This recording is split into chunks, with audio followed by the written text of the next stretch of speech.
On fait- Virginie, on fait une intervention et on présente Pierre sous son pseudo ce soir, non?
Mesdames, Messieurs, la séance va démarrer dans quelques minutes.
Bien, mesdames, messieurs, bonsoir à toutes et à tous. Il est 18h15. Je vous propose d'ouvrir la présente séance du Conseil municipal. Et Sébastien va faire l'appel. Philippe Barzy. Présent. Virginie Sanchez. Présent. Pierre Dubart. Présent. Christophe Gras. Présent. Karine Pernac de Croc. Jean-Marc Boulonne. Présent. Chantal Delporte. Présent. Patrick de Régère. Présent. Sophie Cortus. Philippe Lelièvre. Marjorie Lejoin. Jean-Noël Fenel, Sophie Maille, Julien Parzy, André Den est excusé procuration à Christophe Gras, Mauricette Waterloo, Bernard Vandenbusch, Laurent Lanzur est excusé procuration à Pierre Dubart, Soued Mignafi est excusé procuration à Philippe Lelièvre, Alison Verfailly, Bernard Bourret, Anne-Marie Leroux-Poissonnier, Marie-Christine Vasseur-Hendrix est excusée procuration à Isabelle Berquet. Didier Martin. Catherine Dubart. Sandra Massard est excusée procuration à Karine de Croc. Isabelle Broders-Berquet. Frédéric Planck. Alexis Lecoeuf. Mathilde Woman-Caraca. Claire Imbert du Tilleul. Grégory Van Grevenage. Présent. Et Mathilde Demont. Avez-vous des observations à formuler sur le compte-rendu de la séance du 16 juin dernier? Pas d'observation, je le considère donc comme adopté. Je vous remercie. Alors, conformément à l'article 21-22 du CGCT, je vous ai rendu compte des 11 décisions qui ont été prises sans avis de l'Assemblée, conformément à la délégation de pouvoir que vous m'aviez accordée. Alors, je vous invite maintenant à passer à l'ordre du jour officiel, et notamment sur le point numéro 1, le chapitre numéro 1 des instances municipales, et le point numéro 1, installation d'une conseillère municipale. Alors, M. Randour nous a fait part de sa démission par courrier reçu en date du 16 juin 2020. J'ai donc invité le suivant sur la liste Une nouvelle énergie pour Annelin, Mme Mathilde Demont, à siéger au conseil municipal. Je tiens à préciser que Mme Mathilde Demont siégera dans les commissions où siégeait M. Randour, à savoir la commission des affaires scolaires, jeunesse, petite enfance, la commission action sociale et solidarité, la commission culture, cérémonie et communication. Je tiens à vous souhaiter la bienvenue, Mme Demont, au sein de cette assemblée. Modification du règlement intérieur. Conformément aux dispositions de l'article L. 21-27-1 du Code général des collectivités territoriales, le Conseil municipal a adopté son règlement intérieur par délibération du 16 juin dernier. Suite aux observations formulées par M. le Préfet, reçues en date du 3 août 2020, des modifications ont été apportées. Vous avez reçu le projet de règlement modifié avec la note de synthèse. Les modifications apportées sont en rouge sur votre document. Avez-vous des observations à formuler? Oui, Madame Imbert. Oui, quelques petits... voilà. Donc, on a vu qu'il y avait l'article dans l'article 29, c'est l'alinéa 8, notamment, qui a été modifié. Au niveau de ce qui a été modifié, c'était normalement groupe politique, qui a été modifié en conseillers municipaux. Oui. Donc, si on comprend bien, ça veut dire que maintenant, dans le trait d'union, il n'y a plus que les conseillers municipaux de l'opposition, on va dire, qui ne font pas partie de la liste de la majorité, qui peuvent s'exprimer. Ah non, pas du tout. Non, ça veut dire qu'il ne faut pas forcément appartenir à un groupe politique pour avoir le droit de s'exprimer. Nous avions en fait calé le règlement intérieur sur celui qui avait été adopté en 2014. Et aujourd'hui, il y a une nouvelle disposition qui dit qu'en fait, on peut être conseiller municipal, et c'est fort logique ma foi, sans appartenir à un groupe politique. C'est votre cas, puisque votre liste s'était présentée comme étant une liste apolitique. Donc c'est dans ce cadre-là que vous avez le droit aujourd'hui de vous exprimer. D'accord. Du coup, sinon, pour la rédaction de l'alinéa 1, comme on parle encore de groupe politique, peut-être que la rédaction est un petit peu bancale et on arrive peut-être de se faire encore retoquer par la préfecture. Comme on a Non, parce que nous n'avons rectifié que les observations sollicitées par la préfecture. Comme on n'avait pas l'avis en fait, de la préfecture pour savoir ce qui demandait, ouais. Nous, on pensait qu'effectivement, c'était le terme groupe politique qu'il fallait modifier. Non, c'est vraiment dans le cadre du droit d'expression et je peux vous assurer, on s'est tenu à modifier, à tenir compte des observations de monsieur le préfet, mais précisément indiquées. D'accord, ok. Voilà. Merci. Oui. Donc, quelles sont les personnes qui sont favorables avec ce projet de modification? Je vous remercie. Alors, point suivant, ajout d'une délégation du conseil municipal au maire. Alors, afin de faciliter les demandes de subventions auprès de tout organisme financeur, je vous demande de modifier la délibération qui avait été prise le 16 juin 2020 en ajoutant l'alinéa 23 qui me permettra de demander à tout organisme financeur l'attribution de subventions. Alors pourquoi? Tout simplement parce que chaque fois qu'on sollicite le département, la région, l'État, il faut absolument qu'on ait une délibération m'autorisant à solliciter une demande de subvention. Donc il faut donc réunir le conseil municipal, parfois exclusivement pour ce point. J'imagine bien que vous, toutes et tous, vous n'allez pas vous opposer à ce que je sollicite, lorsqu'un projet est arrêté, une demande de subvention auprès d'un organisme financeur, quel qu'il soit. C'est la raison pour laquelle je vous sollicite, afin que vous me donniez cette autorisation permanente. Bien entendu, je vous rendrai compte systématiquement des subventions qui sont sollicitées. Pardon, Christophe? Fonds de concours, subventions et fonds de concours, oui.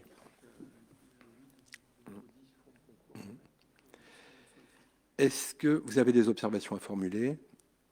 Est-ce que vous êtes favorable? Je vous remercie. Ressources humaines, modification du tableau des effectifs. Je vous propose de modifier le tableau des emplois en supprimant les postes qui ne sont plus occupés par des fonctionnaires, retraite, mutation, avancement de carrière, et de créer les postes qui sont nécessaires au bon fonctionnement des différents services. Le comité technique a émis un avis favorable pour la suppression de 10 postes. Je vous les rappelle, un poste de rédacteur principal de première classe à temps complet, un poste d'adjoint technique principal de première classe à temps non complet, 3 postes d'adjoint technique principal de deuxième classe à temps complet, un poste d'adjoint technique principal de seconde classe à temps non complet à raison de 28 heures, un poste d'éducateur de jeunes enfants de première classe à temps complet, un poste d'animateur principal de seconde classe à temps complet et 2 postes d'adjoint d'animation principal de seconde classe à temps complet. Il convient également de créer les postes suivants, au nombre de 6, 3 postes d'adjoint technique à temps non complet 28 heures au 1er novembre prochain et 3 postes d'adjoint technique principal de première classe à temps complet au 1er novembre 2020 également. Alors, comme je vous l'avais déjà expliqué à l'occasion d'une précédente réunion, il ne s'agit pas de suppression physique de postes, mais souvent des suppressions de postes qui correspondent à des avancements de grade ou des promotions, ou des départs à la retraite parfois. Quelles sont les personnes qui sont favorables avec cette modification du tableau des effectifs? Je vous remercie. Mise en place du RIFZEPT à la filière médico-sociale, filière technique. Le régime indemnitaire tenant compte des fonctions, sujétions, de l'expertise et de l'engagement professionnel, plus communément appelé RIFZEPT, est le régime indemnitaire en vigueur pour les fonctionnaires. Il vient remplacer progressivement dans les différentes filières les anciens régimes indemnitaires devenus obsolètes. Il convient de mettre en conformité les filières qui ne sont pas encore concernées par le dispositif. Cette délibération a été soumise à l'avis préalable du comité technique qui a émis un avis favorable. Je vous propose donc de mettre en place ce régime indemnitaire à la filière médico-sociale, filière technique et plus précisément pour les techniciens, les puéricultrices, les éducatrices de jeunes enfants, les auxiliaires. Est-ce que vous avez des questions à poser ? C'est une évolution du décret, un peu à la fois. Quelles sont les personnes qui sont favorables ? Je vous remercie. Indemnité de responsabilité des emplois administratifs de direction. À la demande du comptable public, il est nécessaire de mettre à jour la délibération relative à l'indemnité de responsabilité des emplois administratifs de direction. Les agents occupant l'emploi de directeur général des services peuvent bénéficier d'une prime de responsabilité fixée à 15% du traitement. Sa mise en place nécessite la prise d'une délibération. Elle est liée à l'exercice effectif des fonctions. Cette délibération a été également soumise à l'avis préalable du comité technique qui a émis un avis favorable. Des questions ? Est-ce que vous êtes favorable ? Je vous remercie. Indemnité d'astreinte de décision. Certains personnels d'encadrement technique peuvent être joints directement par l'autorité territoriale en dehors des heures d'activité normale de service. Cette possibilité donne lieu à une rémunération. Il est nécessaire de mettre à jour la délibération prise en juin 2011 sur laquelle le montant de l'astreinte n'est plus correct depuis une revalorisation de 2015. La rémunération d'une semaine complète d'astreinte de décision est de 121 €. Les bénéficiaires sont les agents titulaires et les agents stagiaires, les cadres dans le cadre d'emploi des ingénieurs territoriaux, des techniciens territoriaux et des agents de maîtrise territoriaux. Le taux de cette indemnité sera revalorisé automatiquement, sans autre délibération, en fonction des revalorisations réglementaires qui pourraient intervenir. Cette disposition a également été soumise au comité technique qui, lui aussi, pour ce point, a émis un avis favorable. Question ? Quelles sont les personnes qui sont favorables ? Je vous remercie. Convention d'adhésion au pôle santé sécurité au travail.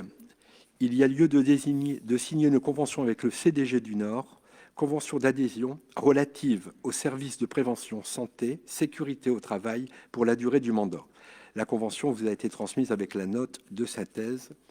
M'autorisez-vous à signer cette convention ? Il ne s'agit ni plus ni moins d'une convention pour la médecine du travail des salariés. Des questions ? Quelles sont les personnes qui sont favorables ? Je vous remercie.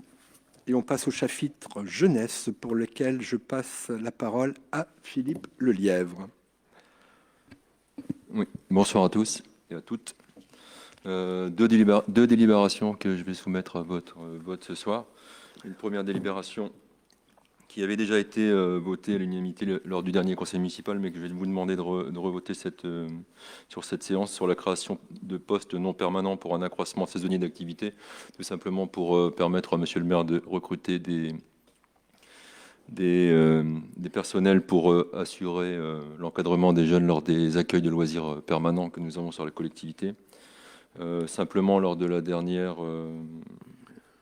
du dernier conseil municipal, l'intitulé de recrutement était sur des personnels vacataires et en fait, on vous demande simplement de revoter avec une intitulé qui s'appelle contractuel pour augmentation d'activité saisonnière.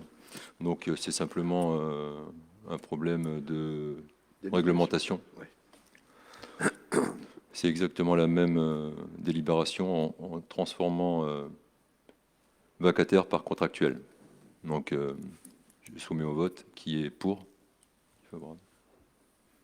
Pas d'abstention, pas de vote contre. Merci. Donc, la deuxième délibération est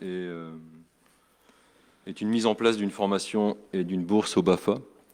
Alors, pourquoi cette mise en place d'une formation et d'une bourse au BAFA ? Tout simplement, déjà parce que c'était un engagement de campagne. Alors le BAFA, pour ceux qui ne savent pas, c'est un brevet d'aptitude à la formation d'animateur. C'est un brevet qui va permettre à des jeunes, souvent, âgés de 17 ans et plus, de pouvoir obtenir leur premier emploi lors de périodes de vacances, souvent en juillet-août. Ça leur permet d'avoir un premier salaire, une première expérience professionnelle. Ce brevet d'aptitude aux formations d'animateurs a un coût qui n'est pas négligeable, qui est de l'ordre d'environ 800 à 900 euros et qui peut se révéler comme un frein pour certains jeunes à accéder à cette formation. Et donc l'idée et le pourquoi de cette mise en place de cette bourse au BAFA, c'est de permettre l'accessibilité à un plus grand nombre de jeunes annelinois à ce brevet d'aptitude pour leur permettre d'accéder à leur premier emploi. Donc on a réfléchi en commission jeunesse à la possibilité de faire baisser le coût de ce brevet. 3 étapes pour obtenir le BAFA. Une première étape qui est une première formation générale que le jeune doit accomplir. Cette formation générale est délivrée par une association agréée, ministère de la Jeunesse, qui a un coût d'environ 400 à 450 euros. À la suite de cette formation générale, le jeune va devoir faire une formation pratique sur le terrain, dans une structure soit municipale, soit associative, dans des centres de loisirs ou dans des colonies. Il doit faire une formation de 14 journées pleines dans la structure d'accueil. Et à la suite de cette deuxième étape du BAFA, il doit faire une troisième étape, un approfondissement, une session d'approfondissement, une nouvelle fois dans une structure agréée par la jeunesse et sport, toujours d'un montant d'environ 400 à 450 euros. Donc on s'est intéressé en commission jeunesse pour faire en sorte que cette formation soit la plus accessible possible. Donc on a proposé 3 leviers pour pouvoir faire baisser pour faire baisser ce coût. Le premier levier, c'est de conventionner avec une association pour pouvoir faire la première période et la troisième période au sein de notre collectivité, dans nos locaux.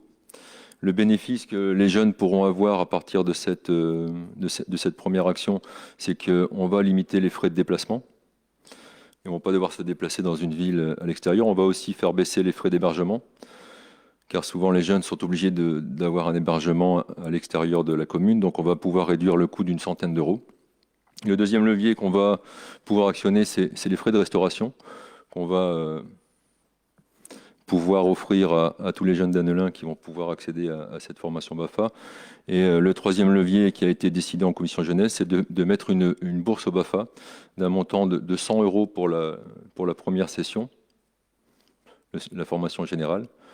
100 euros qui sera donné à chaque jeune annelinois pour faire encore une fois baisser le prix de la formation. Et une deuxième bourse de 100 euros qui sera donnée lors de la formation, la troisième étape, l'approfondissement, à condition que, entre le moment où le jeune fait la formation générale et l'approfondissement, on va simplement lui demander d'avoir un petit engagement citoyen ou un engagement auprès d'une association. Et si, entre ces 2 périodes, le jeune fait un petit engagement citoyen, il aura la possibilité d'avoir une deuxième bourse de 100 euros. Donc, si on accumule tous ces leviers qu'on peut actionner, le coût de la formation passera d'environ 800 à 900 euros à 300 à 400 euros maximum pour les jeunes. Sachant qu'ils vont pouvoir aussi avoir une aide auprès de la caisse d'allocation familiale, d'environ 90 euros, et que pour les jeunes qui sont dans des situations les moins favorisés pourront avoir une aide encore supplémentaire de 150 euros auprès de la caisse d'allocation familiale, ce qui ramènerait le coût de la formation pour ces jeunes-là à 200 euros environ pour l'ensemble de la formation. Sur le plan pratique, on souhaiterait, je prends du conditionnel, mais on va le mettre en place à partir de mars-avril de cette année 2020, enfin de l'année 2021. Donc dès les vacances de mars-avril 2021, on va offrir à l'intérieur de nos structures la première formation du BAFA, la formation générale. Et l'année d'après, en novembre 2022, on mettrait en place la formation d'approfondissement et on reproduirait de façon alternative chaque année formation initiale, générale et formation d'approfondissement qu'on reproduirait de façon 2021, 2022, et on continuerait comme ça de façon alternative pour les années suivantes. Alors c'est un peu complexe, c'est un peu long, mais globalement, ça va permettre à tous nos jeunes de pouvoir accéder à cette première formation à un coût qui sera vraiment très intéressant, et on espère pouvoir faire en sorte que cette formation soit accessible au plus grand nombre de nos jeunes Annelinois. Voilà. Je ne sais pas si vous avez des questions d'ordre pratique. Madame Habert, oui. Oui, j'ai une question. Dans les documents qui ont été transmis, on voit que c'est ouvert donc, aux Annelinois et aux communes voisines. Oui. De ce fait, j'imagine qu'il y a une préférence d'abord pour les Annelinois. Comment ça se passe Alors, ces formations sont ouvertes pour un certain nombre de jeunes. Il y a une jauge d'environ avec l'association d'une quinzaine à une vingtaine de jeunes. Donc on va d'abord ouvrir aux Annelinois. Si, admettons, alors nous on espère avoir entre 10 et 15 jeunes Annelinois, s'il reste 5 places, on pourra les ouvrir aux extérieurs, mais la priorité est bien entendu donnée aux Annelinois. D'accord, donc les extérieurs viennent juste compléter les Tout à fait, ouais. si jamais il n'est pas complet. En fait. Pour une association, il faut quand même qu'il y ait une jauge minimale pour pouvoir ouvrir la formation et que ce soit pour eux intéressant de la mettre en place. D'accord. Donc si par exemple s'il y a 15 places et qu'il y a 15 Annelinois qui peuvent remplir les conditions, ce sera que des Annelinois. Tout à fait, oui. Les extérieurs viendront simplement compléter les effectifs. Au cas où il y aurait des places disponibles, ça serait dommage de ne pas permettre aussi à des jeunes des villes avoisinantes de ne pas pouvoir accéder à cette formation qui serait ici proposée sur Annelin. Mais la priorité est bien entendu donnée à tous nos jeunes. Et les différents leviers dont vous avez parlé, évidemment, c'est pour les jeunes Annelinois. Que pour les Annelinois, bien entendu. Alors, une bourse de 100 € pour la première formation, une deuxième bourse de 100 € pour la troisième formation, mais on va simplement leur demander de faire une action citoyenne entre les deux. Et également, une chose que je n'ai pas dite non plus, c'est que lors de la formation d'approfondissement, on mettra en place aussi une formation en premier secours pour tous les jeunes qui seraient inscrits sur cette formation. On va aussi donc leur donner les frais de restauration gratuites. Et donc, ils n'auront pas les frais de déplacement et les frais de logement. Donc, ça fait vraiment réduire énormément le coût de ce brevet. Et je pense que ça peut intéresser certains jeunes qui ont des difficultés parfois à donner les 400 ou les 500 € pour accéder à cet emploi qui, pour certains jeunes, est vital parce que ça leur permet après de payer leurs études ou de payer les équipements informatiques pour faire leur scolarité normalement. Donc, je pense voilà, que c'est une action très, très intéressante qu'on va mettre en place. On a déjà pris des contacts avec la Ligue de l'enseignement, qui est une association agréée pour pouvoir mettre en place ce genre de formation dans notre commune. Et généralement, la proportion, enfin chaque année, après ça change peut-être les effectifs, mais généralement c'est beaucoup d'Annelinois où il y a on a du mal à trouver des jeunes Annelinois et on complète avec beaucoup d'expérience. Non, on arrive toujours à trouver des jeunes d'Annelin qui font leur formation dans des structures à l'extérieur de la commune. Vous dire qu'on est en tension ou pas en tension, ça dépend les années. Des fois, on a des ressources plus importantes que d'autres, mais on arrive à trouver les jeunes d'Annelin. On arrive toujours à trouver. Enfin, moi, c'est la première année que je mettais en place les centres de loisirs, donc cette année, ça s'est passé plutôt différemment que d'habitude dans la mesure où la période Covid a fait que le nombre d'enfants à encadrer était bien moindre que les années précédentes, donc on a eu besoin de moins de jeunes pour encadrer, mais je pense qu'en mettant en place cette bourse, on peut avoir un vivier de jeunes plus important et leur permettre, on n'a pas que les périodes d'été, de juillet-août, il y a aussi les périodes d'octobre, les périodes d'hiver au mois de décembre, en février, on a des besoins réguliers.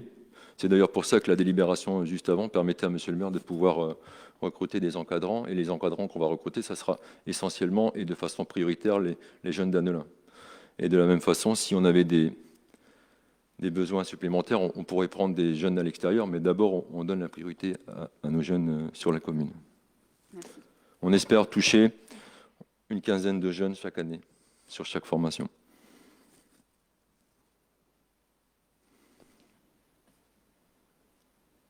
Avez-vous d'autres remarques? Est-ce qu'on peut soumettre au vote? Qui est favorable à cette mise en place de cette bourse au BAFA? Merci pour les jeunes d'Annelin. Alors, chapitre suivant, environnement. Les points proposés seront présentés par Christophe. Voilà, donc bonsoir à toutes et à tous. Je vais vous proposer de valider un engagement de campagne que nous avions eu. Je vous propose d'attribuer une aide à l'achat d'un vélo assistance électrique. Avec la buée, on ne voit pas grand-chose. Donc la commune s'est engagée depuis plusieurs années dans une démarche d'amélioration de cadre de vie par une politique environnementale. Et elle souhaite toujours dans cette démarche et dans la politique en faveur des déplacements doux mettre en place une aide financière pour l'achat de vélos assistance électrique. Vu l'avis favorable de la Commission aménagement et développement de la ville en date du 2 octobre, je vous propose d'accorder une aide financière pour l'achat d'un vélo assistance électrique à l'attention des Annelinois dans les conditions suivantes. Une aide financière par foyer Annelinois à compter du 1er janvier 2021 et pour l'année 2021. Aide d'un montant de 200 € pour l'achat d'un vélo à assistance électrique neuf. Cette aide est accordée pour un vélo neuf homologué acheté en France. Le certificat d'homologation sera exigé. Cette aide est accordée pour un vélo, alors je vous passe la définition du cycle à pédalage assisté. Donc en réalité, c'est qui doit correspondre à la norme, la NF-EN 15194. Ce vélo assistance électrique neuf ne doit pas utiliser de batterie au plomb. Et l'aide est accordée en fonction de l'enveloppe budgétaire de la commune fixée par le conseil municipal à 20 000 € par an, c'est-à-dire 100 demandes maximum pour une année. Les premières demandes seront donc les premières traitées, cachet de la poste ou réception du mail faisant foi, et dans la limite de l'enveloppe susvisée fixée par le conseil municipal. Une attestation sur l'honneur sera exigée pour la non-revente du vélo dans les 2 ans. Et vous aviez en pièce jointe une convention qui sera établie entre la commune et le propriétaire du VAE. Donc je précise que c'est un galop d'essai, c'est une expérimentation que nous allons mettre, c'est pour ça qu'on n'a mis que pour l'année 2021, parce que notre objectif est de pouvoir l'étendre à d'autres catégories de vélos et à d'autres catégories de personnes, y compris, comme me l'a rappelé hier M. Dubard, aux personnes en situation de handicap également, donc sur des dispositifs particuliers.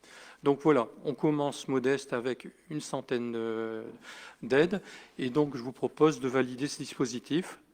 On se revoit à la fin de l'année pour déterminer, en faire le retour d'expérience et voir à faire évoluer ce dispositif. Avez-vous des questions particulières, non? Qui est pour? Il y a des questions, il y a des questions. J'ai pas vu. Oui, alors en fait, notre question, c'est quand même que ces vélos électriques coûtent cher. Oui. Donc, je pense qu'il n'y a pas grand monde qui peut s'acheter un vélo qui coûte 800 € minimum. Donc pourquoi ne pas commencer avec des vélos tout simples, voilà, même si on peut l'étendre après effectivement à des personnes handicapées qui ont besoin d'une motorisation, là effectivement ça peut être intéressant.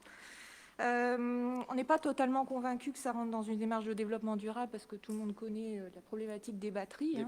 donc voilà, même si ce ne sont pas des batteries au plomb, mais enfin il y a quand même là-dessus potentiellement quand même quelque chose aussi peut-être à étudier, c'est-à-dire il y a une évolution, oui, il y a un aspect géopolitique en ce qui concerne le lithium, tout le monde le sait, mais bon, apparemment, il y a d'autres sources de batteries et le lithium, on commence à en trouver en Europe. Donc déjà, on lisse un peu cette problématique. On la lisse, mais on ne l'élimine pas totalement. Oui. Bon. Alors, tout ça, c'est dans le cadre d'un déploiement d'une mobilité douce, c'est très bien.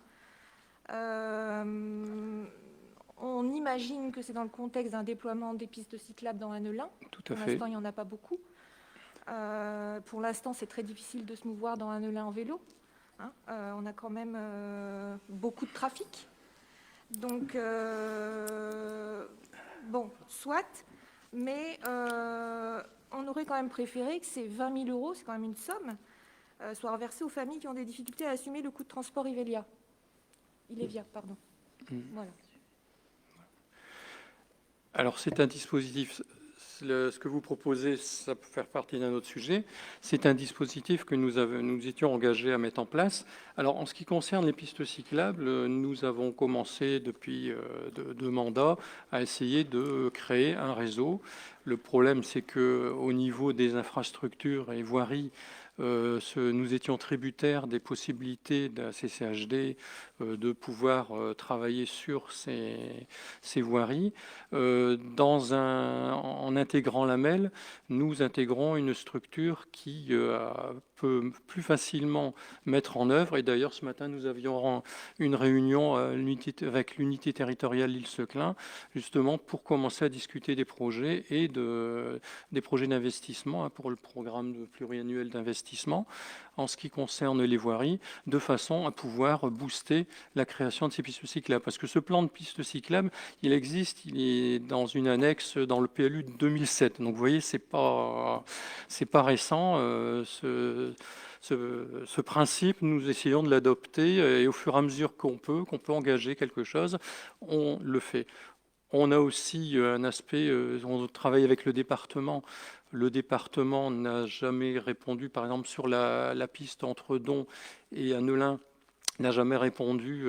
On est resté toujours au stade de l'étude. Ce matin, nous avons reparlé de cette nécessité de créer des liaisons douces. Une liaison que j'avais déjà présentée il y a 8 ans en avant-projet à la région, de créer une liaison qui aille de Seclin jusqu'à la gare de Don. Donc vous voyez, les projets, on les a. Le point dur, c'était le financement.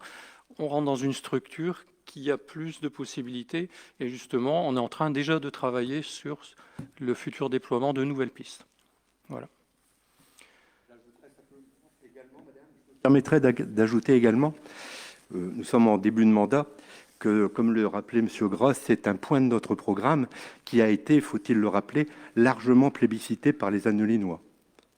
Donc nous mettons le programme en œuvre sur lequel nous avons été largement élus. Voilà. Je vous propose de mettre au vote cette... Ah, pardon, M. Ornegorenin. Oui, juste une petite remarque. J'aimerais qu'on rajoute un petit point quand même au niveau de la convention. Ça serait l'obligation de faire recycler son vélo en fin d'utilisation, parce qu'on sait que les batteries ont un impact qui n'est pas neutre, et on a la possibilité dans les batteries de les démonter, de les réutiliser pour en refaire des batteries de seconde vie, et auquel cas ça pourrait être intéressant de spécifier qu'il faille faire un recyclage de ces vélos à la fin d'utilisation lorsque les batteries sont HS ou que le vélo est complètement défectueux. Alors, je suis tout à fait d'accord avec ça. Le seul problème, c'est qu'on a cette clause de 2 ans et puis que quand quelqu'un vend son vélo, il ne le recycle pas. Donc ça, c'est... je ne sais pas comment on peut l'intégrer. Je suis tout à fait favorable à cette solution, mais il faut qu'on voit comment on peut l'intégrer. Pour l'instant, mais comme on l'a dit, on peut faire évoluer... On est là pour l'année 2021, on expérimente, on essuie les plâtres, et à ce moment-là, on va réfléchir. Je ne vais pas vous proposer ce soir une formulation qui ne cadrera pas. Donc moi, je vous propose de voter ce soir, et on se revoit fin 2021 pour justement rajouter cette clause. On aura eu le temps d'y réfléchir pendant cette année. Oui, globalement, par rapport, c'est une discussion qu'on avait eue par rapport à l'engagement moral. Ça peut être dans la clause d'engagement moral de demander justement à ce que le vélo soit en fin d'utilisation, s'il n'a pas été revendu, qu'il soit mis au recyclage pour qu'on puisse refaire une... On peut le mettre comme ça. Oui. On en reparlera en commission, ça ne vous dérange pas ? Et comme ça, on sera un peu plus carré, on aura le temps de regarder un petit peu les formulations. Donc je vais soumettre cette proposition au vote. Qui est favorable à ce dispositif?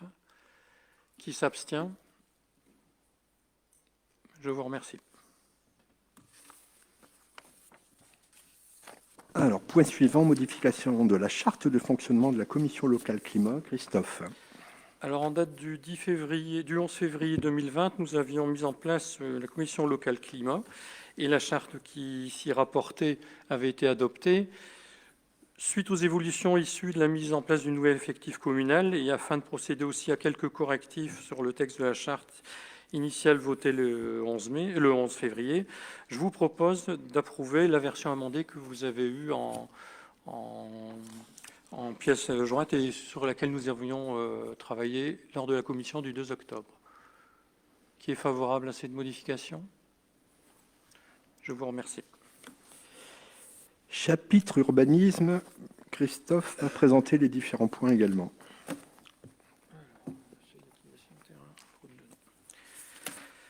Alors, je vais vous proposer d'acquérir un terrain rue de Don. Par délibération du 19 novembre 2019, le conseil municipal avait autorisé monsieur le maire à lancer toutes les démarches nécessaires pour l'acquisition des parcelles reprises au cadastre section ON 187, 188, 189, 6 à l'angle de la rue Jules Guesde et de la rue de Don à Annelin. C'est en face du... c'est le Chiquito. Une opportunité s'offre... pour rappel, la finalité de cette acquisition était d'agrandir le petit parking actuellement saturé par le stationnement résidentiel en créant environ une vingtaine de places de stationnement supplémentaires près des commerces et des services et de ce fait pouvoir libérer l'emprise sur la voie publique de façon à prévoir par la suite les aménagements, ne serait-ce que par exemple pour les pistes cyclables. Voilà, vous voyez, on essaye de... ce sont tous des petits points, mais on les met les uns à côté des autres pour justement se donner les moyens. Une opportunité s'offre aujourd'hui à la ville puisque le bien est en vente par l'intermédiaire de l'agence immobilière Anoulimou, mandatée par les propriétaires actuels. Alors, comme je l'avais expliqué en commission, la valeur vénale de ce bien a été estimée à 57 000 €, mais elle ne correspond pas à l'attente du propriétaire du bien qui a souhaité vendre ce bien à hauteur de 88 000 €. Après avoir réalisé un état des lieux et surtout après avoir pesé les avantages et les inconvénients que revêtait cet achat, je vous propose, nonobstant le prix fixé par le service des domaines, d'acquérir ce bien au prix de 72 000 €, y compris frais d'agence, les honoraires d'agence de 2 000 €. Donc je vous propose, après avis favorable de la commission, d'autoriser monsieur le maire à signer une offre simple d'acquisition des parcelles cadastrées section AN 187, 8 et 9, d'une superficie totale de 290 m² dans les conditions précisées, comme je l'ai précisé précédemment, de signer tous les actes juridiques, administratifs et financiers nécessaires à l'acquisition de cette emprise. Qui est favorable à cet achat? Je vous remercie. Vente de terrain rue du Capitaine Albert Ball, Christophe. Donc, par correspondance du 28 mai 2020, mademoiselle Julia Pelletier et monsieur Mathias Hu, domiciliés 19 rue du Frézin à Annelin, ont exprimé le souhait de se porter acquéreur d'une partie de la parcelle jouxtant leur propriété afin d'agrandir leur jardin. Ce terrain, actuellement en nature d'espace vert 6, rue du Capitaine Ball, a été évalué par le service des domaines à 30 € le mètre carré. Les frais inhérents à cette cession, notamment de notaire et de géomètre, seront pris en charge par l'acquéreur. Après avis favorable de la commission, je vous propose d'autoriser monsieur le maire à vendre une partie de la parcelle reprise au cadastre section L 148, soit environ 100 m² au prix de 45 € le mètre carré, au profit de mademoiselle Julia Pelletier et monsieur Mathias Hu. Et je vous demande d'autoriser monsieur le maire à signer tous les actes juridiques, administratifs correspondant à cette cession. Qui est favorable à cette cession? Je vous remercie. Alors, chapitre suivant, l'intercommunalité, notamment commission locale de transfert de charges, désignation du représentant. Conformément aux dispositions législatives, le Conseil métropolitain a adopté la délibération numéro 20C-0005 du 9 juillet 2020 portant création, entre la métropole européenne de Lille et ses communes membres, d'une commission locale chargée d'évaluer les transferts de charges. La délibération prévoit que la commission est composée de 188 membres désignés par les conseils municipaux des communes concernées. Cette commission est désignée selon la même grille de répartition que l'élection des délégués des communes au conseil métropolitain. Je vous propose donc de désigner un membre représentant du conseil municipal au sein de la commission locale d'évaluation des transferts de charges, en la personne de Christophe Gras, qui est également conseiller métropolitain. Êtes-vous favorable ? Quelles sont les personnes qui s'abstiennent? Je vous remercie. Point suivant, rapport d'observation définitive de la Chambre régionale des comptes des Hauts-de-France sur la métropole européenne de Lille. Christophe. Donc, vous avez été tous destinataires de ce rapport définitif de la Cour des comptes en ce qui concerne la MEL sur la période de 2015 à 2018, qui correspond à la période de création de l'entité métropole à la place de la communauté urbaine de Lille. Donc, ce rapport n'appelle pas à un vote. Donc, je suis prêt à répondre aux questions auxquelles je pourrais répondre. Sinon, voilà. Oui.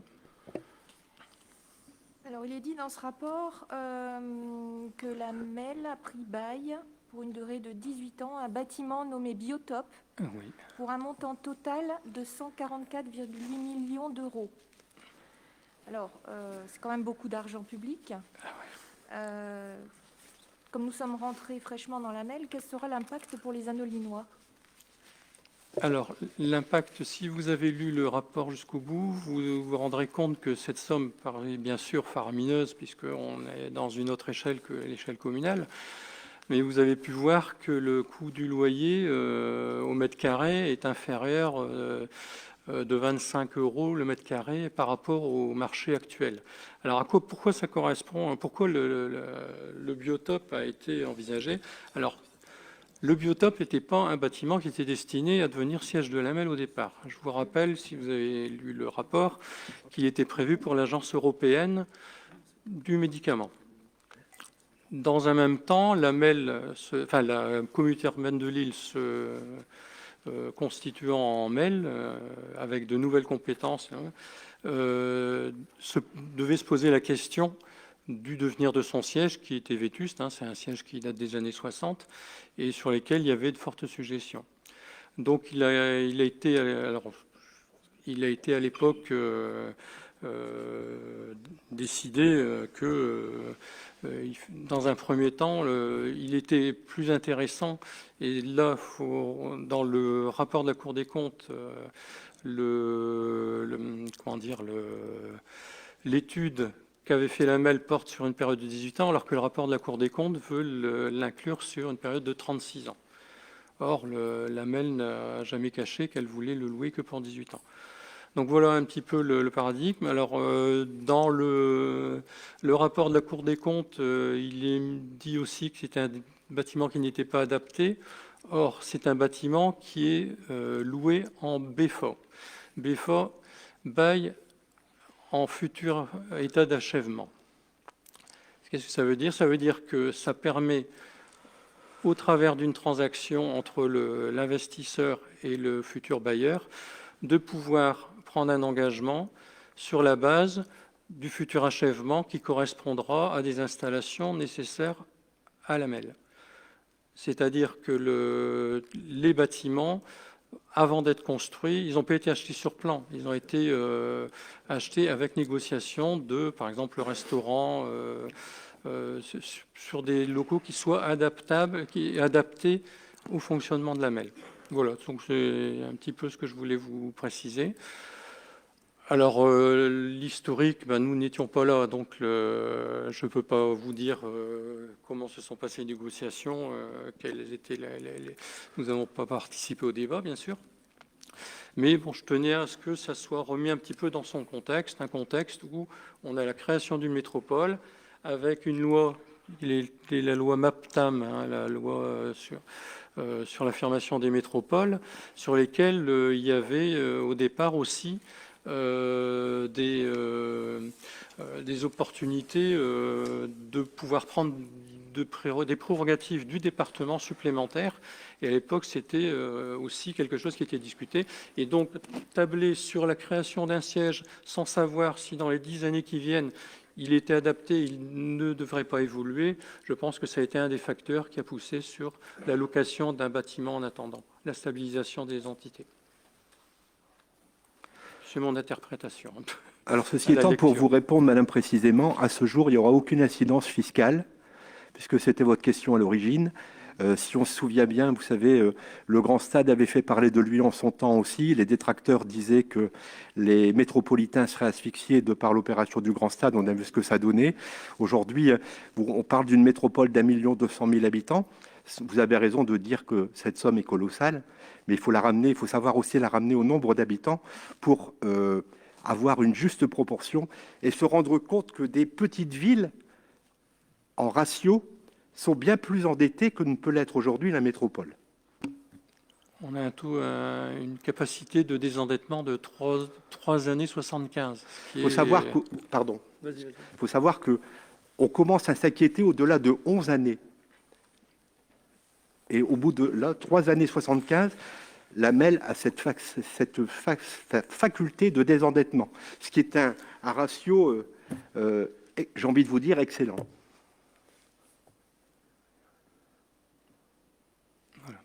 Et pour le grand stade, son fonctionnement est équilibré. Bien sûr.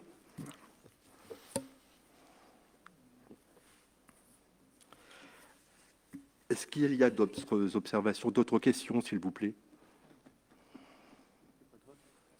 Non, il n'y a pas de vote. Donc, eh bien, je vous propose donc de passer au point suivant, les subventions. Subventions annuelles. Je passerai d'abord la parole à Patrick, puis à Virginie.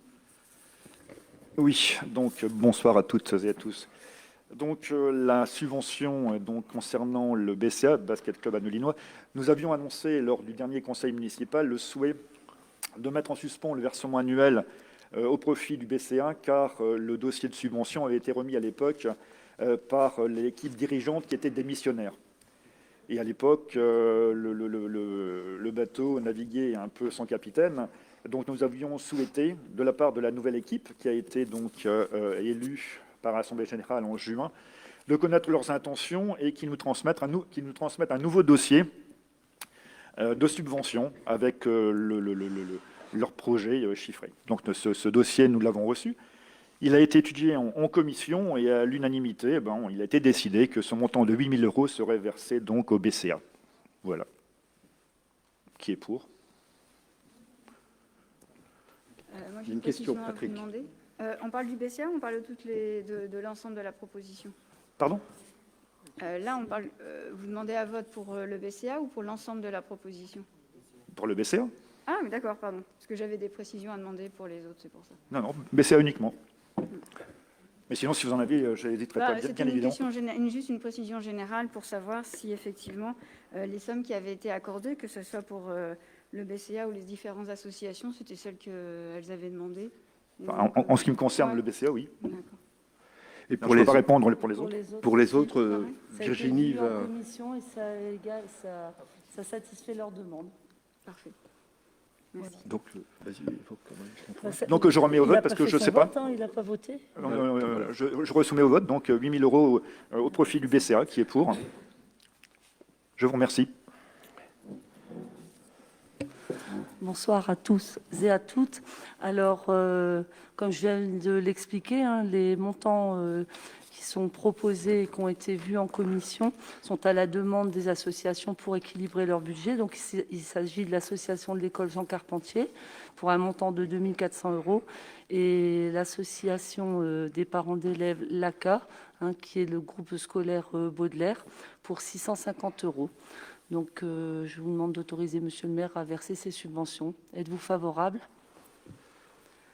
Je vous remercie. Alors, l'ordre du jour officiel, si je puis dire, est clos. Je vais maintenant passer la parole d'abord à Bernard Vordenbusch qui va présenter sa délégation, puisque Madame Haber-Dithial m'avait interpellé sur la délégation du langage universel et vous aimiez en savoir davantage. Donc, je vais passer la parole à Bernard et ensuite nous répondrons aux 3 questions diverses que vous nous aviez adressées. Bonjour à tous, à toutes et à tous.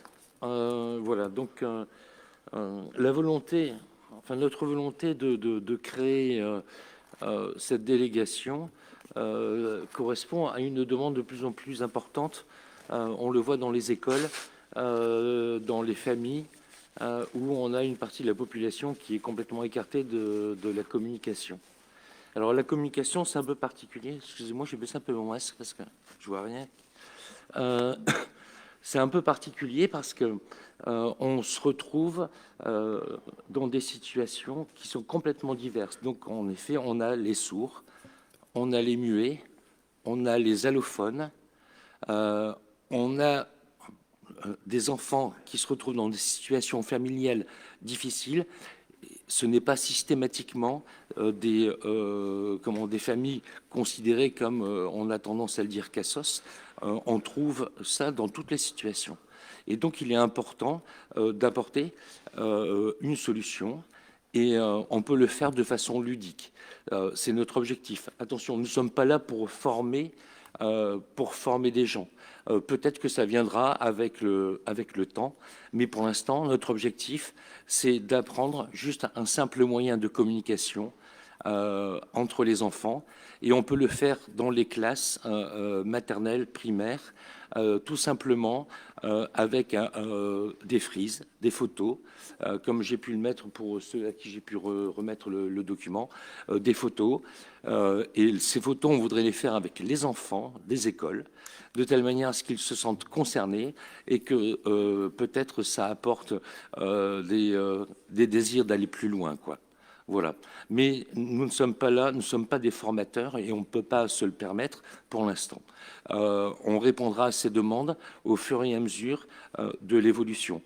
Comme Philippe a pu me le dire par mail, ce travail, ne va pas être facile.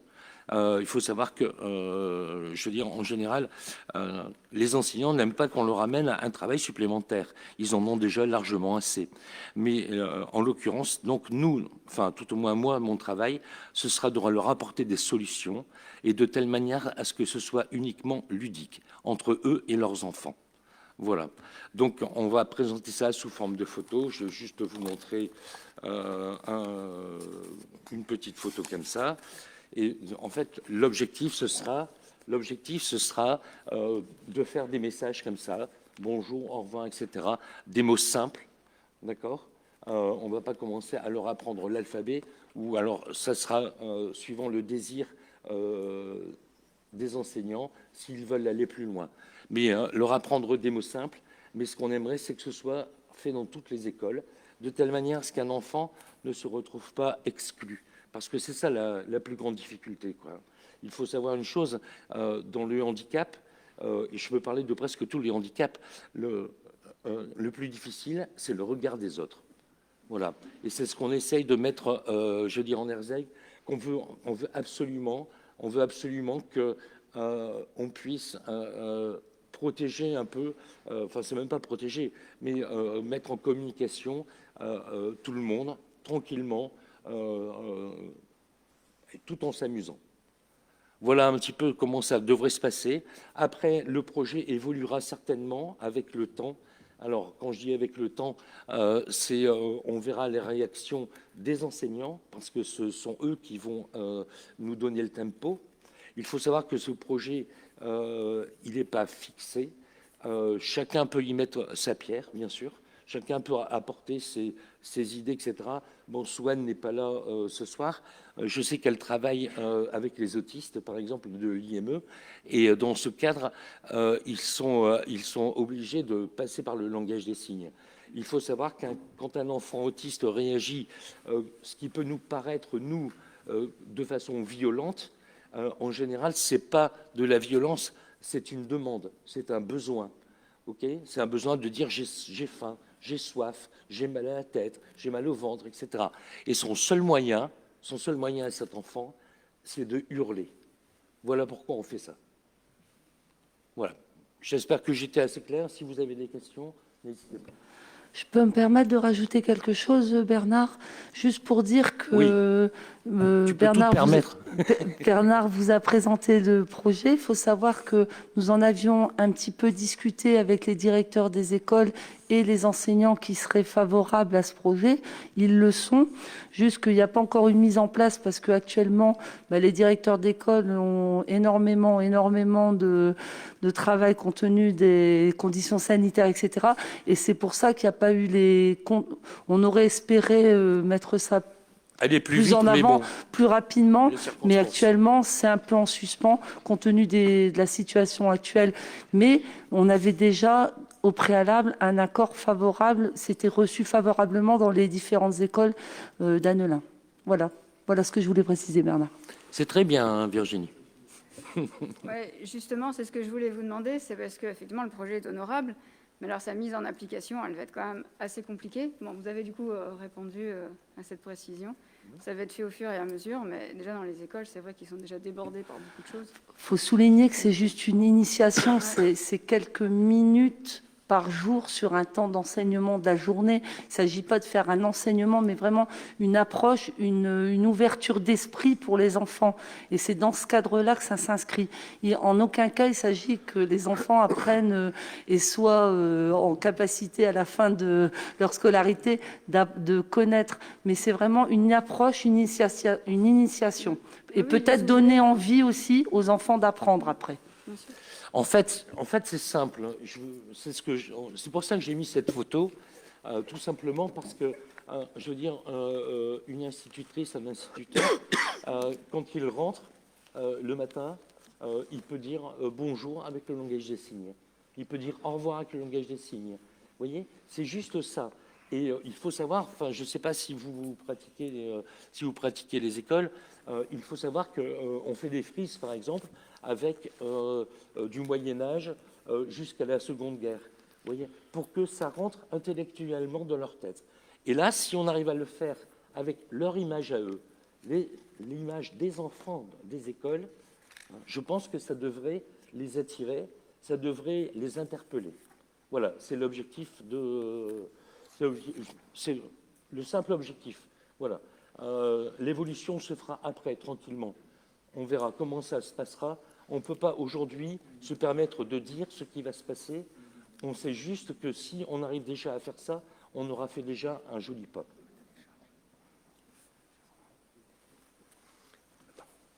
N'est-ce pas, Pierre ? Tout à fait, Bernard. Et je voudrais préciser quand même que la crèche, ils initient aussi les bébés, en fait, les petits-enfants à la langue des signes. Mon petit-fils me parle en langue des signes par moment. Donc c'est basé aussi sur le volontariat de ces dames qui apprennent certains signes aux enfants. Donc c'est très agréable. Voilà. Puis où il y a une volonté, il y a un chemin. Donc je suis sûr que ton projet va aboutir, Bernard. Ouais, je voudrais juste finir par dire que en fait, ça ne va pas se limiter qu'aux écoles. Je pense que Philippe, au niveau des centres aérés, aimerait qu'on expérimente ça, peut-être de façon différente, etc. Mais on va pouvoir adapter ça sur plein de choses. On peut adapter, par exemple, je veux dire à la mairie, qu'on ait quelques signes à la mairie, comme ça, de telle manière à pouvoir accueillir toutes ces personnes qu'on considère comme des personnes handicapées, quoi. Voilà, qu'on puisse les accueillir et on peut le faire partout. Voilà, bon. Comme on vote pas, c'est très bien. Merci Bernard. Je vous propose donc maintenant de répondre aux 3 questions qui nous avaient été adressées le 8 octobre dernier par les membres de l'opposition.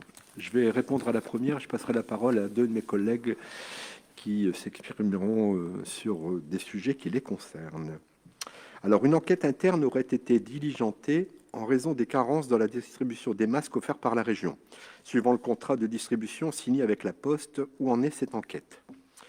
Donc, un contrat a effectivement été passé avec la Poste qui a sous-traité avec sa filiale Mediapost pour la distribution à Annelin. Un certain nombre d'administrés ont fait part d'une non-distribution dans leur boîte à lettres. Interrogé par la ville, la Poste s'est retournée vers Mediapost qui lui a assuré que les distributeurs avaient circulé dans toutes les rues. Mais non satisfaite par ce retour, la ville a demandé une distribution complémentaire à la Poste. Celle-ci a redistribué les adresses nominatives manquantes, et les services municipaux ont distribué les rues non faites. Aucune facturation de cette prestation n'a été payée par la ville puisque la Poste a annulé la facturation qui était initialement prévue. Donc tous les max de la région ont été distribués comme il faut dans tous les quartiers. Oui, maintenant. Donc, parfait. Et maintenant. En plus avec une réduction de coûts par la Poste, si je comprends bien, puisqu'ils ils l'ont fait gratuitement, bien qu'il y en ait qui ait disparu. D'accord. Voilà. Bon, merci. Alors, point numéro 2, suite au courrier échangé sur le surcoût dans les transports scolaires, la mairie va-t-elle prendre en charge ce surcoût ? Et je passe la parole à Christophe. Alors, comme je l'ai répondu, prendre en charge ce surcoût sans contrepartie reviendrait à admettre que cette situation est normale et que nous rectifions juste un déséquilibre dans l'application des compétences de l'AMEL, nonobstant le désengagement de la région des Hauts-de-France en matière de transport. Or, nous sommes dans un système qui est déséquilibré tant par la tarification que par la qualité de la desserte. Aussi, avant de prendre quoi que ce soit en charge, nous souhaitons d'abord engager des discussions au sein de l'AMEL pour faire valoir la nécessité de corriger ces dysfonctionnements et revoir d'une part la politique tarifaire en matière de transport et d'autre part le besoin de remettre à plat la desserte de notre territoire suite à l'intégration de 11 communes au territoire sud de l'AMEL. Les 6 anciennes communes de la commune, enfin les 6 communes de l'ancienne communauté de communes des WEP et les 5 de la CCHD, afin d'offrir un service attractif qui permettra aux habitants de nos territoires de pouvoir se passer d'un deuxième véhicule pour se déplacer. Donc à ce titre, nous avons envoyé un courrier au président Castelin pour insister sur ces aspects et un groupe de travail a été mis en place au sein de la commission transport de l'AMEL afin de travailler sur ce sujet et proposer des solutions à ces différents problèmes. Alors nous avons interpellé le président Castelin pour lui demander de revoir cette tarification parce que nous sommes sur un mode où le périmètre de transport augmentant fortement, nous avons des différences d'usage du réseau. C'est-à-dire qu'en périphérie de l'AMEL, il n'est pas question d'utiliser le métro, le tramway, donc on n'est pas du tout dans le même mode d'utilisation. Donc nous avons demandé au président Castelin de tenir compte de cette situation pour revoir cette tarification, et notamment envers les scolaires. Ça, c'est d'une part. D'autre part, ce matin, j'étais en rendez-vous avec le maire de Saint-Gain. J'étais en rendez-vous à la région pour rencontrer le vice-président de la région au transport, afin de travailler d'une part sur l'amélioration de la desserte ferroviaire, TER. Nous avons demandé à ce que soient rajoutés des trains en période de pointe rajouter des trains, non, c'est déplacer des arrêts, des horaires d'arrêt sur des trains en période de pointe, afin d'augmenter l'offre sur la période de pointe en gare de Don-Saint-Gain, et d'autre part de travailler sur une véritable politique de rendez-vous en gare de Don-Saint-Gain, puisque depuis 2002, nous n'arrivions pas à convaincre le département de s'aligner sur sa desserte en ce qui concerne les correspondances en gare de Don, puisque on utilisait en 2002, on leur a donné cette obligation d'assurer le fonctionnement des lignes de bus de substitution aux lignes de chemin de fer qui avaient été fermées, et donc la ligne Don-Seclin. Et donc ils avaient utilisé les bus scolaires, et ils n'ont pas créé une nouvelle ligne, ils ont ouvert les bus scolaires aux adultes. Et donc, on était passé d'une desserte qui était en correspondance, qui était étudiée spécifiquement pour permettre des correspondances en gare, à une desserte au passage de bus scolaires.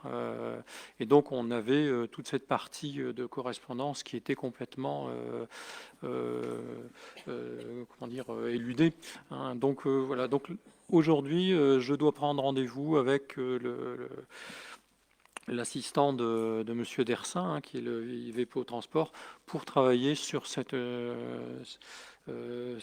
offre et travailler aussi avec l'AMEL. Alors, je ne siège pas à la commission transport parce que à l'AMEL, on arrive tout juste à siéger dans une commission, mais le maire de Carnin, M. Marcy, lui siège à la commission transport et je travaille en collaboration avec lui. Donc, il avait eu copie de la lettre que nous avions envoyée au président Castelin. Donc, le principe, c'est lors du dernier mandat, a été voté un SDIT, un schéma directeur des infrastructures de transport, dans lequel n'était pas intégré notre territoire. Donc ça, c'est ce que j'ai rappelé au président Castelin quand on est arrivé à l'AMEL. Et donc, on a demandé à ce qu'il tienne compte des nouvelles suggestions engendrées par notre territoire, et donc que ça débouche sur des rectifications, des demandes de modifications tarifaires sur notre territoire, mais quand on les demande, c'est pour l'ensemble de la métropole, et aussi sur la nécessité de revoir une desserte, un plan de transport qui tienne compte de nos territoires. Voilà un petit peu ce que je voulais vous dire. Alors, bon, j'entends bien que vous avez interpellé M. Castelin. Par contre, ça va prendre combien de temps pour avoir une réponse? Parce que pendant ce temps-là, on a quand même ce surcoût qui existe. Et ça peut prendre un petit peu de temps, quand même, de délibération, des décisions prises. Oui, mais pour l'instant, mais de toute façon, il faut être clair, les personnes qui sont concernées sont des personnes qui ont fait le choix de ne pas être sur des établissements qui correspondent à la carte entre guillemets scolaire, c'est-à-dire le lycée de Gondecourt ou le collège d'Annelin. Donc, à partir du moment où ils ont fait ce choix aussi, il y a ce risque vis-à-vis des C'est pas transports. toujours un choix, c'est aussi une sorte fonction de l'orientation scolaire.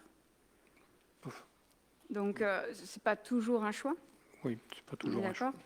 Donc, il y a aussi, voilà, il faut prendre en compte cette orientation. Et il y a quand même ce problème de surcoût qui est quand même là. J'entends que vous avez interpellé M. Castelin, mais au jour d'aujourd'hui, il n'y a pas de solution, il n'y a pas de réponse. On avait fait une proposition pour voir s'il y avait ce surcoût qui pouvait être pris en charge par la mairie. Le but, c'est pas d'arriver à la gratuité, puisque voilà, c'est juste se prendre en charge le surcoût. En fonction de... Parce que c'est quand même une charge importante quand même pour les familles qui sont concernées. Et le temps de la réponse en fait, de M. Castelin peut se passer un petit peu de temps. Donc nous, ce qu'on voudrait savoir, c'est surtout ce que la mairie, enfin la commune pourrait prendre en charge par rapport à ces personnes qui sont concernées. Je vais vous répondre, madame, si vous me le permettez. J'interromps Christophe 30 secondes. On a je ne vais pas tourner autour du pot et tergiverser. On a, à plusieurs reprises, expliqué aux Annelinoises et aux Annelinois les raisons pour lesquelles nous souhaitions rejoindre la métropole européenne de Lille.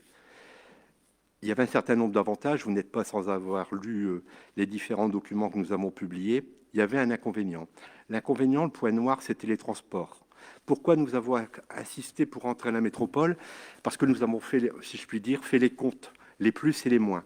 Et nous avons considéré qu'il y avait plus d'avantages que d'inconvénients. Le transport fait partie du point noir. Les Annelinois bénéficieront tous des avantages, alors que l'inconvénient, qui est important, j'en dis qu'on ne vient pas 256 €, ce n'est pas neutre, madame, mais l'inconvénient ne concerne qu'une partie de gens pendant un certain temps, alors que les avantages concernent tout le monde pour toujours. Oui, ça, je peux le concevoir également, mais justement, le temps de l'étude de M. Castelin, est-ce qu'il n'y a pas une possibilité d'effort qui peut être fait à ce moment-là? Parce qu'apparemment, d'après ce que disait M. Gras par rapport aux argumentaires qu'il a mis dans son courrier, on ose espérer qu'effectivement, ce surcoût soit moindre par la suite, si j'ai bien compris. Donc, le temps de cette réponse, est-ce qu'on ne peut pas aider les familles concernées? Alors, comme je dis, c'est pas la gratuité qu'on demande. Non, c'est pas ça compris, du tout. C'est juste un effort par rapport à ces familles, sachant très bien que effectivement, c'est fait en fonction du quotient familial, donc elles peuvent avoir des réductions. C'est surtout pour celles qui ne peuvent pas avoir de réduction. Enfin, voilà, histoire qu'on puisse proposer quelque chose à ces familles. Alors, nous, on avait mis l'hypothèse de peut-être prendre cette somme sur l'indemnité de compensation qui est versée par l'AMEL. Voir ce qui est possible de faire. Je ne dis pas que ça sera pour toutes les années, mais au moins le temps de cette réponse par M. Castelin.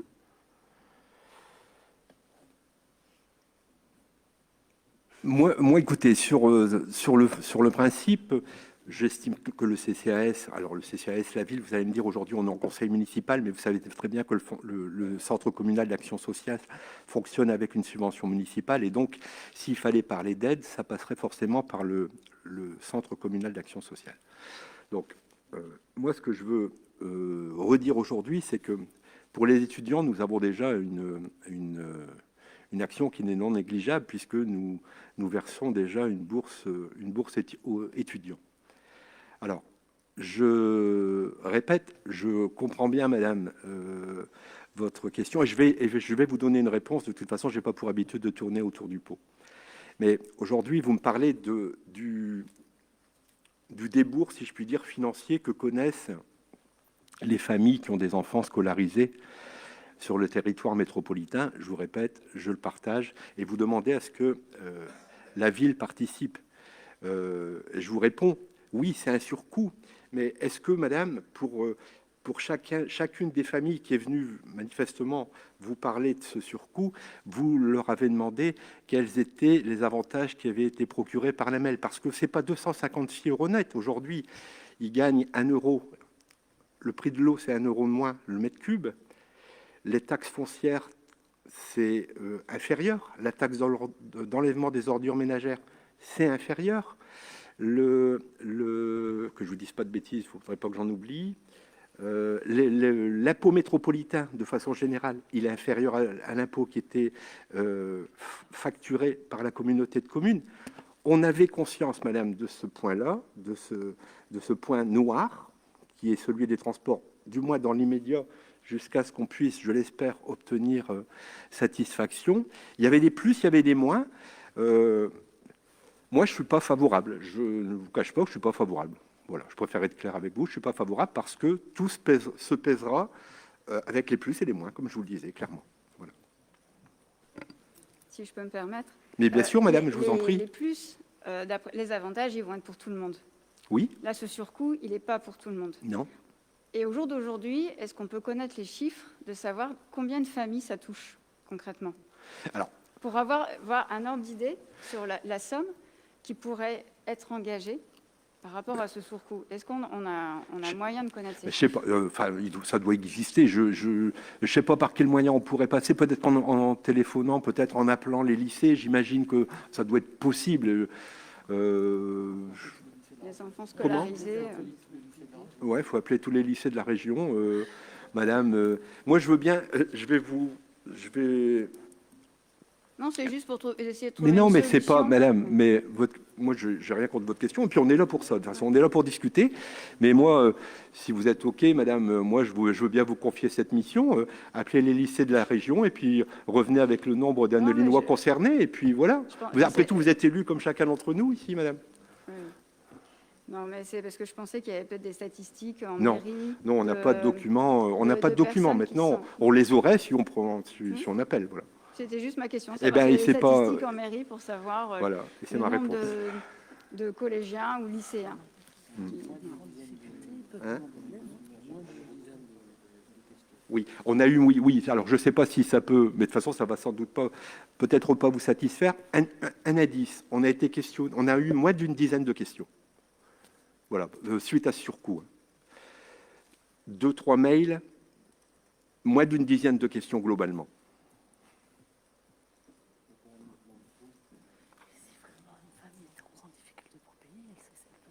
Ouais, attends, ouais. D'autres questions sur ce point? Merci. Sophie, pour le dernier point, s'il te plaît. Oui. Lors de la commission Finance Action Éco, il est prévu des études qui seraient présentées aux commerçants. Mais quel est le plan d'action suite à ces études? Quel délai se donne Madame Cortus?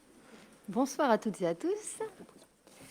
Alors, effectivement, il y a bien un diagnostic commerce qui est en cours sur la ville d'Annelin. Ça a commencé début septembre. Donc, l'analyse, ce sera fin d'année. Et la feuille de route se fera après l'analyse. Donc, la réponse à votre question, vous l'aurez en commission. Parce que pour l'instant, comme je n'ai pas d'analyse, je n'ai pas de données. Mais bien sûr, après, vous serez informés. Allez-y. Donc, j'avais une petite précision à vous demander. Par rapport au compte-rendu en fait, de la commission, puisque j'avais été excusée du fait de suspicion de Covid, donc je n'avais pas pu être présente. Tout à fait. Du coup, je voyais que c'était marqué que la CCHD avait déjà travaillé sur le dossier, mais aucune suite n'avait été donnée. Et en fait, on sait pourquoi il n'y a pas de suite qui ont été données? Pas du tout. En fait, l'avantage d'avoir cette étude, malgré tout, c'est qu'elle sert de base. Ah, mais c'est positif, voilà. Cette étude, ça, il n'y a pas de problème. Donc, c'est juste que je m'interrogeais sur le fait qu'il n'y avait pas eu de suite. Pourquoi il n'y avait pas eu de suite, en fait? Parce que, du coup, est-ce que, du coup, votre étude, on pourrait penser, est-ce qu'il va y avoir une suite? Non. Ouais.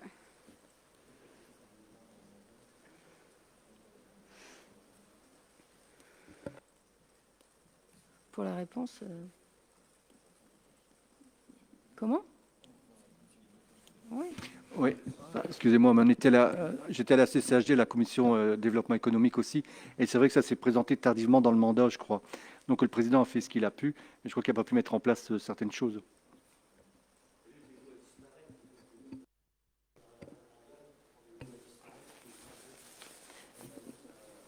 Mais ce n'est pas un problème de toute façon. Non, c'est parce que là, c'est juste par rapport à la phrase du compte-rendu qui est indiqué. Moi, je ne peux pas deviner. Alors, je vais vous répondre. C'est pour ça que je pose mes questions. Vous faites bien, Donc, l'organisme qui s'occupe de cette étude, c'est la Chambre de commerce donc, de région. Donc, c'est elle qui a récolté toutes ces informations. Donc, c'est par ça, en fait, qu'on aura aussi l'avant, pendant et après. Maintenant, à savoir pourquoi ça s'est arrêté, je ne faisais pas partie donc, de la CCHD, ni des membres de la CCHD, de la commission. Donc, je n'ai pas forcément l'information. Moi, ce qui m'importe aujourd'hui, c'est de savoir ce que l'on va pouvoir faire après cette étude. Je pense que c'est ce qui intéresse le plus les personnes ici présentes. Et comme je vous le disais, on verra ça en commission, quand vous serez présente. Si vous avez d'autres questions, allez-y. Messieurs, dames, l'ordre du jour est épuisé. Les questions diverses, nous y avons répondu. Je lève donc la séance et je vous souhaite une excellente soirée.